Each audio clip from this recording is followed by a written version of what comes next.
జై శ్రీమన్నారాయణ. నేను మీ icon Australia Gattupalli Suresh Babu. ఈరోజు మన టాపిక్ ఏంటంటే గనక శత్రు భయం.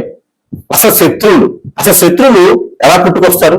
శత్రువులు అనేటువంటి వారు మనుషులేనా లేదా వేరే రూపంగా ఉంటారా? మీకు ఒక విషయం చెప్పనా, మనకి నవగ్రహాలను ఉంటాయి. నవగ్రహాలు అంటే 9, ఛాయాగ్రహాలు 2, మొత్తం 11 అయినా మనము ఆచరణలో తీసుకునేటువంటి గ్రహాలు వచ్చేసి 9 నవగ్రహాలు. వీటి యొక్క స్థల మార్పిడి అవ్వడం వలన, వీటి యొక్క స్థల చెందడం వలన చలనం అవి ఒక్కొక్క రాశి మీద ఒక్కొక్క గ్రహం ప్రభావితం చూపించి మంచి చెడు అనేది తెలియచేస్తూ ఉంటుంటుంది. అలానే వీటన్నిటికన్నా కూడా నవగ్రహాల మనిషికి ఎప్పుడు ఇబ్బంది కలిగించవు. చైతన్యాన్ని ఇస్తూ ఉంటే ఇబ్బంది కలిగించడం అంటే ప్రాణం తీసేసేలాగైతే ఉండవు. ఏదైనా పరిహారాలు చేసుకున్నా, యజ్ఞ యాగ హోమాలు జపాలు తపాలు దానాలు చేసుకుంటే కూడా ఆ నవగ్రహాలకు సంబంధించినటువంటి చెడు పోతుంది. ప్రకృతికి సంబంధించినటువంటి చెడులున్నా పోతాయి. పితృదోషాలున్నా, కాలసర్ప దోషం, నాగదోషం, కుజదోషాలు ఉంటే కూడా ఏదన్నా దానికి సంబంధించినటువంటి పూజలు యజ్ఞ యాగ హోమాలు చేయించుకుంటే, ఎక్కడైనా స్నానాలు చేసి తర్పణ వదిలితే పోతాయి. ఏదో విధంగా ఏ గ్రహం అయినా కూడా అశుభ దృష్టి నుంచి శుభ దృష్టిగా మలుచుకునేందుకు మార్గాలు చాలా ఉన్నాయి. చివరిగా మానవ గ్రహం అనేది ఉంటుంది. ఈ మానవ గ్రహం ఏం చేస్తుంటే మన చుట్టూతూనే ఉంటుంది, మన ఇంట్లోనే ఉంటుంది, మన చుట్టూతూనే ఉంటుంది, మన ఇంట్లోనే ఉంటుంది. శత్రువులు అన్నమాట. మనం ఎదుగుతుంటే తట్టుకోలేరు, మనం ముందుకు వెళ్తూ ఉంటే అసలు ఓర్చుకోలేరు. మనకి ఏదైనా జాబ్ వచ్చినా, ఫైనాన్షియల్ సెటిల్ అయినా, త్వరగా పెళ్ళైనా, జీవితం బాగున్నా, నలుగురు వచ్చి మనల్ని పొగిడినా, సన్మానం చేసినా ఎక్కడో బయట నుంచి ఉండరండి శత్రువులు, ఇంట్లోనే పుడతారు. అది ఎవరైనా ఉండొచ్చు, రిలేషన్ అనేది అనేకమైన ఉండొచ్చు.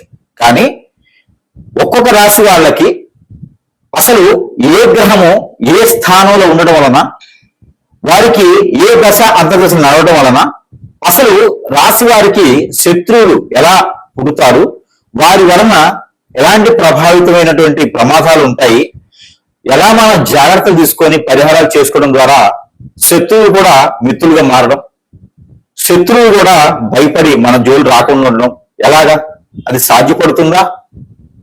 చూద్దాం ఒకసారి ఎంతవరకు సాధ్యపడుతుందో.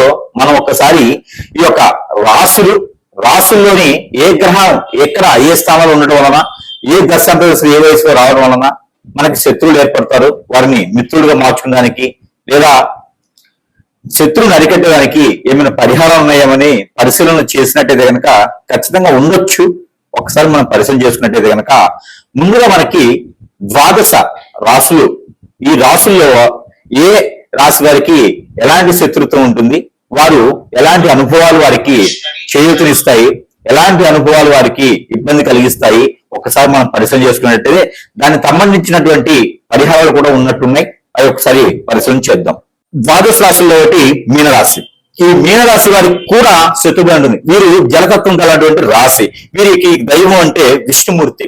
వీరికి రాశికి అధిపతి దైవం అంటే విష్ణుమూర్తి. వీరు మత్స్యావతారంతో ఉండేటువంటి విష్ణుమూర్తి. కాబట్టి ఈ యొక్క మీనరాశి వారికి అత్యద్భుతమైనటువంటి శత్రుత్వం ఉంటుందండి. ఎలా ఉంటుందంటే అది మీకు చిన్న వయసు ఉంటుంది. ఈ వయసే కదా ఏమైందని మీరు అనుకుంటారు, బాగా చదువుకుంటూ ఉంటారు.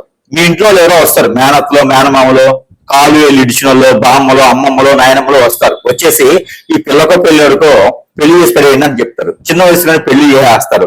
ఒక పేర పెళ్లి పోయింది అనుకోండి, ఎక్కడ విజయాలు పంపింది అంటారు. ఆ అంటే చెప్పుడు మాటలు వింటారు పేరెంట్స్.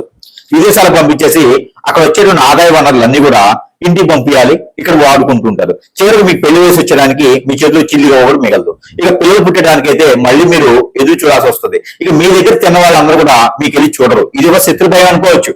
మీ మీద ఆధారపడి బతకడం అంటారు. మీ చుట్టూ మీకు అవసరం వచ్చిన కూడా మీ దగ్గరికి రారు. జాగ్రత్తగా ఉండండి. ఇకపోతే మీకు సెన్సిటివ్ తత్వం ఉంటుంది. ఎవరినైనా మన వాళ్లే కదా అనుకునే తత్వం ఉంటుంది. మీరు నిలబెట్టుకునేది కానీ, మీరు నిలబెట్టుకునేది సాధించేది కానీ ఏమీ ఉండదు. అంతా కూడా మా అమ్మగారు, మా నాన్నగారు, మా మామయ్య గారు, మా అత్తయ్య గారు, మా ఆయన గారు, మా భార్య గారు, మా పిల్లల గారు అని చెప్పేసి అని ఉన్నదల్లా ఊడిచిపెట్టేదానికి సరిపోతా ఉంది. ఇది ఒక శత్రుత్వం. ఎందుకంటే మన వాళ్ళు మనతో ఉండి మన బాగోగులు చూడకుండా, మన శ్రేయస్సుని చూడకుండా మన చేతి ద్వారా తీసుకొని వారు బాగుండాలి అని చూస్తారు. కాబట్టి అది శత్రువులే అని చెప్పొచ్చు. ఇలానే ఇంటి వారి శత్రువులు ఉంటారు. అలానే మీకు గోచారం పుట్టగానే మీకు ఒక చంద్రుడు, అంటే మీనరాశిలో పుట్టినటువంటి వారికి మీనరాశిలో చంద్రుడు ఉన్నాడు. కాబట్టి ఆ చంద్రుడితో పాటు కుజుడు, రాహువు, కేతు ఉన్నా, లేదు శని భగవానుడు ఉన్నా కూడా ఈ ఒకటి ఆ దురదృష్టం అనేది మీకు ఉంటుందన్నమాట. ఇక శని ఉన్నట్టు అనుకోండి, ఇక చేసుకున్న భర్త కావచ్చు, భార్య కావచ్చు, మన మీద ఆధారపడి ఉంటారు. వారు సంపాదించినప్పటికీ ఖర్చు పెట్టరు, మన మీద ఆధారపడి ఉంటారు. ఇదే పెద్ద శత్రుత్వం అంటారు అన్నమాట. అష్టదిగ్బంధన, మనకి ఎటు పోనీకుండా చేసేస్తారు, మనకి ఉన్నటువంటి ఫ్రీడమ్ అంతా లాగేస్తూ ఉంటారు. ఇది ఒక శత్రుత్వం. ఇక ఎదుగురానికి పిల్లలు వస్తారు, ఈ పిల్లలు కూడా మన ఫ్రీడమ్ లాగేసుకుంటూ ఉంటారు. ఇది పెద్ద శత్రుత్వం అన్నమాట. కాబట్టి వీరికి ఉన్న స్ట్రెస్ కి ఎక్కువగా రోగాలు ఇప్పుడు రావడం, గంధు సమస్యలు రావడంతో పాటు ఇక ఈ శత్రు భయము, ఇవే కాకుండా మన ఎదుగుదల, మన మంచితనము, మన మూర్ఖత్వము, మనకి ఏదైతే స్ట్రెస్ ఇవన్నీ ఉన్నాయో ఎదుటి మాట్లాడలేరు. ఏది చెప్పాలంటే మీకు మీరే అనుకుంటూ ఉంటారు. ఇది మంచితనం అనుకునే ఎదుటి వాళ్ళు మీకు ఉన్నటువంటి ఆస్తిపాస్తులు అన్ని కూడా సమర్పించుకోవడం జరుగుతుంది. కాబట్టి ఎవరు కూడా అలాంటి చేయకండి. మీకంటూ ఒక జీవితం ఉంది, మీకు మీరుగా నిలబడేటువంటి తత్వం ఉంటుంది. కాబట్టి అలా ఎప్పుడు కూడా ఎదుటి వారికి పెట్టాలి అనేది మాత్రం చేసుకోకండి. దాంతో పాటు మన మీద ఇంకా పడినటువంటి వారు చెడు క్రియలు మన మీద చేపించి, హెచ్డి విద్య లాంటివి చేపించి, భావముతి అలానే స్పిరిట్ లాంటివి చేపించేసి మనల్ని ఇబ్బంది పెట్టి, అష్టదిబ్బంది చేసి, మనకి ఏ కార్యక్రమానికి ముందుకు వెళ్లకుండా చేసేదానికి కూడా ఎక్కువ కనబడుతుంది. కాబట్టి తస్మా జాగ్రత్తగా ఉండాలి మీనరాశి వారు. అలానే మీకు ఇంకా చిన్న చిన్న సమస్యలు ఉన్నాయి, ఆందోళన, చికాకు, నిలబట్టలేదు, ఆస్తులు సంపాదన లేదు, మాకేది చేసినా ముందుకు వెళ్ళట్లేదు, జాబ్ లో గ్రోత్ లేదు, బిజినెస్ లో గ్రోత్ లేదు అనుకునే వారు ఎవరైనా ఉన్నారంటే కనుక ఖచ్చితంగా మీ మీద అలాంటి చెడు క్రియలు జరిగినాయి అని అర్థం. అది కూడా పెద్ద శత్రుత్వం అని అర్థం. ఈ శత్రువులు ఎదుర్చడానికి అయితే కనుక చిన్న చిన్న పరిహారాలు చేసుకుంటూ, ఇంకా పెద్దగా ఉందంటే కనుక సమీప దూరంలో ఉంటుంది ఎక్కడైనా గురువు గారు సంప్రదిస్తే మీకు ఉన్నటువంటి సమస్య పరిష్కార మార్గం అనేది ఖచ్చితంగా చూపించబడుతుంది. కాబట్టి ఈ రకమైన పరిష్కారం మీకోసం. ఇక ఈ రాశి వారికి అయితే కనుక ఈ పరిహారం చేసుకున్నట్లయితే ఖచ్చితంగా మీకు మంచి జరిగేదానికి అయితే అవకాశం ఉంది. ఇక ఈ పరిష్కారానికి గురువు గారికి అయితే దక్షిణ కింద 50,000 రూపాయలైనా ఇవ్వచ్చు పుష్కలంగా. ఎట్లా అంటే కనుక ఈ యొక్క పరిహారం అంత గొప్పగా ఉంటుంది. ఈ పరిహారం ఏమిటంటే కనుక, మీకు నిజంగానే శత్రువు ఉన్నాడని గమనించారా? మీకు నిజంగానే శత్రువు ఉన్నాడు గమనిస్తున్నారా? చూసారా? మీకు నిజంగా చెడు చేశారా? అయితే మీరు తప్పకుండా ఈ పరిష్కారం చేయండి.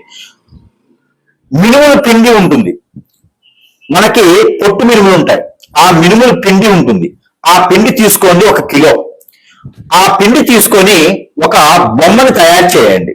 కాళ్ళు, చేతులు, అలానే మొండెము పెట్టేసి ఒక బొమ్మను తయారు చేయండి. ఎట్లా పూరి పిండిలా కలిపేసండి ఒక బొమ్మను తయారు చేయండి. దానిపైన నల్ల నువ్వులు అతికించండి. అతికించిన తర్వాత కందులు ఉంటాయి, ఈ కందులు తీసుకొని కళ్ళగా పెట్టేయండి. అలానే జీడిపప్పు నుదుటిని పెట్టండి. పెట్టేసిన తర్వాత ఆవాలు, ఈ యొక్క నల్ల ఆవాలని దొరుకుతాయి, అవి కాళ్ళకి, చేతులకి అతికించండి 5 ఇవి అతికించిన తర్వాత స్టమక్ ఒకటి ఉంటుంది.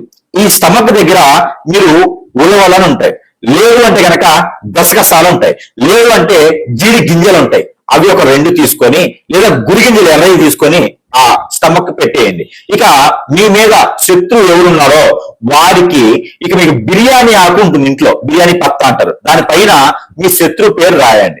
రాచి ఈ బొమ్మ కింద పెట్టేసి, బొమ్మ పైన ఈ రావి ఆకు ఉంటుంది, ఈ రావి ఆకు పైన మీ జోలు రాకూడదు, మీకు ఏది చెడు జరగకూడదు, మీకు చేసినటువంటి చెడు క్రియ ఏది ఉందో మళ్ళీ వారికే తగలాలి అని చెప్పేసి ఆ రావి ఆకు పైన లిఖించండి. దేంతో రక్కిస్తారు? కాటుకతో రాయండి.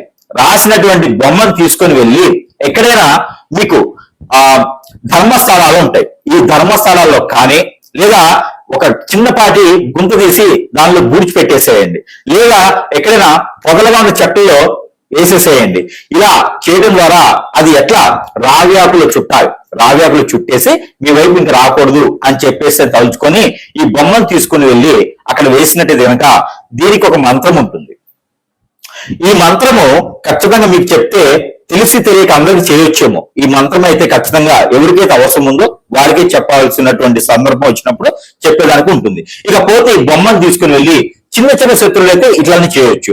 ఆ పేరు రాసేసి ఇక మీ జోలు రావద్దు అని చెప్పేసి అని ఎక్కడ పొదలుగా ఉన్న చెట్లలో వేసేస్తే కనుక ఖచ్చితంగా మీకు ఆ శత్రువులు అనేది మీరు ఎదురు పడ్డా కూడా వారు తల దించుకొని బయటికి వెళ్ళేటువంటి తత్వం ఉంటుంది. మీ జోలని వాడు అరాయించకపోయినా వారిగా చివరి దశలోకి వచ్చినా కూడా మీ జోలని తస్మా రారు. కాబట్టి ఇది ఎక్కువగా శత్రువులు బాధిస్తున్నారు అంటే మాత్రమే ఈ ఒక ప్రక్రియ చేయండి. ఇది చేయడం ద్వారా మీకు వచ్చేటువంటి ఇబ్బంది అయితే ఏం లేదు. ఈ యొక్క పరిహారం ఖచ్చితంగా చేసుకుని మీ శత్రు భయాన్ని కూడా కొంతమేర దూరం చేసుకోవచ్చు. ఈ పరిహారం వచ్చేసి మీరు నల్ల నువ్వులు 1 కిలో తీసుకోండి. దాన్ని మన ఇంట్లోనే హాల్లో కావచ్చు, బెడ్రూమ్ లో కావచ్చు, కిచెన్ లో కావచ్చు, ఎక్కడైనా మీకు ప్లేస్ ఉంటే అక్కడ స్టార్ అంటే ఎలా ఉంటుంది తెలుసు కదా, నక్షత్రం. ఈ నక్షత్రం యొక్క సింబల్ వేయండి. వేసేసి దాని మధ్యలో ఒక నిమ్మకాయ పెట్టండి. ఆ నిమ్మకాయ సగానికి కోయండి, బద్దలుగా కోయకూడదు, సగానికి కోయాలి. ఈ సగానికి కోసినటువంటి నిమ్మకాయలో ఎవరైతే మీకు శత్రువు అని గమనించారో వారి యొక్క ఫోటో 4 మడతలు వేసి దానిపైన స్టార్ బొమ్మ వేసి ఆ నిమ్మకాయలో పెట్టేయండి. దానిపైన మీరు ఈ యొక్క విభూది ఉంటుంది, విభూది అలానే భస్మం సాంబ్రాణి ఉంటుంది. ఈ 2 మిశ్రమాన్ని కుంకుమ కలిపి, పసుపు కలపకూడదు, కుంకుమ కలిపేసి ఈ 3 కలిగినటువంటి మిశ్రమాన్ని ఆ నిమ్మకాయ పైన వేసి దానికి ముందు పక్కల 5 కర్పూరం బిళ్ళలు పెట్టి ఆ నిమ్మకాయ లోపల సాంబ్రాన్ కడ్డీలు 5 వెలిగించేయండి. ఇవి 2 ఒకే దాంట్లో ఉండాలి. ఇకపోతే గోధుమ పిండి తీసుకొని ఆ గోధుమ పిండి పూరి పిండిలో కలిపేసి దాని లోపల నల్ల నువ్వులు కూడా వేయాలి. ఆ వేసినటువంటి గోధుమ పిండికి ఒక పక్కన పాము, మరో పక్కన తేలు, ఈ 2 బొమ్మలు తయారు చేయండి.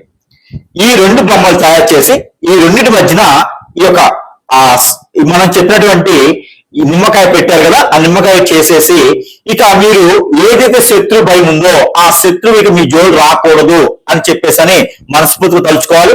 మంత్రం అయితే ఉంటుంది. ఆ మంత్రం అనేది మనకు శిక్షణ ఇవ్వడానికి జరగదు. అది నిజంగానే శత్రువు ఉన్నారని గురువుని సంప్రదిస్తే అప్పుడు ఆ శత్రువు ఎంత బలంగా ఉన్నాడో చూసి ఆ మంత్రం ఇవ్వడం జరుగుతోంది.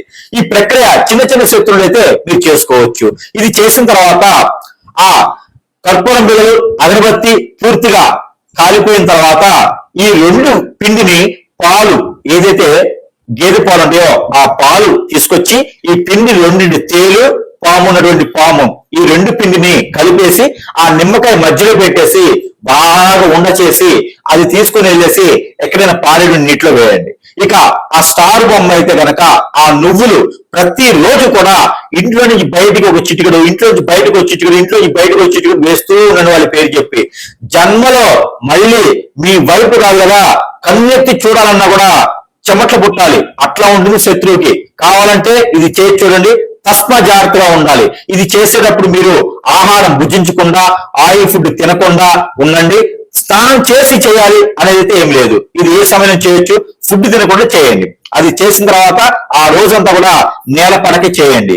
మీరు మళ్ళీ పెళ్ళైన వారైతే కనుక ఇద్దరు ఒకే దగ్గర పనుకోకూడదు. ఈ ప్రికాషన్స్ తీసుకొని ఈ పరిహారం చేయండి. శత్రువు తస్మా మీకు దగ్గర కూడా రాడు. ఈ పరిహారం చేసి చూడండి. శత్రు భయం అనేది మనకి నశించిపోతుంది.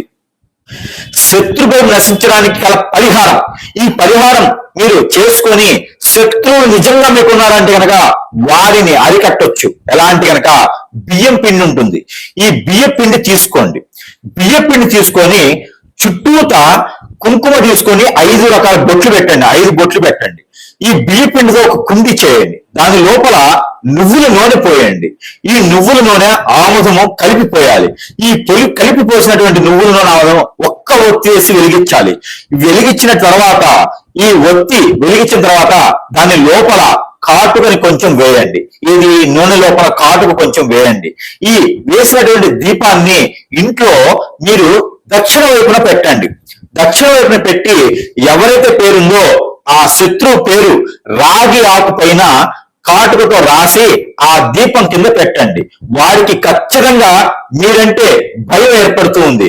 ఆ దీపం కొండెక్కిన తర్వాత ఈ కాటుక పెట్టినటువంటి ఏదైతే మట్టి ఈ యొక్క దీపం ఉందో, ఇది మనకి వరిపిండితో చేసినటువంటి దీపం ఉందో, ఈ దీపము రావి ఆకు ఈ 2 కూడా తీసుకెళ్లి ఎక్కడైనా పారేటువంటి నీటిలో వేయండి. మీకు శత్రు భయం అనేది ఉండదు. ఇక్కడ ఒక మంత్రం ఉంటుంది. ఆ మంత్రం అనేది నిజంగా శత్రువు మీకు ఉన్నారు అంటే మనం ఇచ్చేదాన్ని జరుగుతుంది తప్పితే చిన్న చిన్న శత్రువులు ఉన్నారు అంటే కనుక ఖచ్చితంగా ఈ పని చేయండి. మీ అమ్మాయి జోలు ఎవరైనా వచ్చారా, ఈ పని చేయండి. మీ అబ్బాయి జోలు ఎవరైనా వచ్చారా, ఈ పని చేయండి. అంటే శత్రువులు మన ఇంట్లోనే ఉంటారు కదా, మనకు తెలియకుండా కూడా ఉంటారు.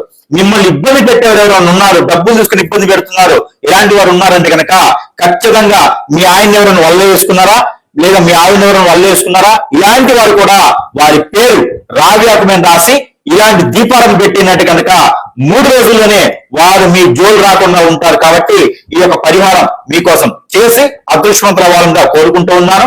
జై శ్రీమన్నారాయణ.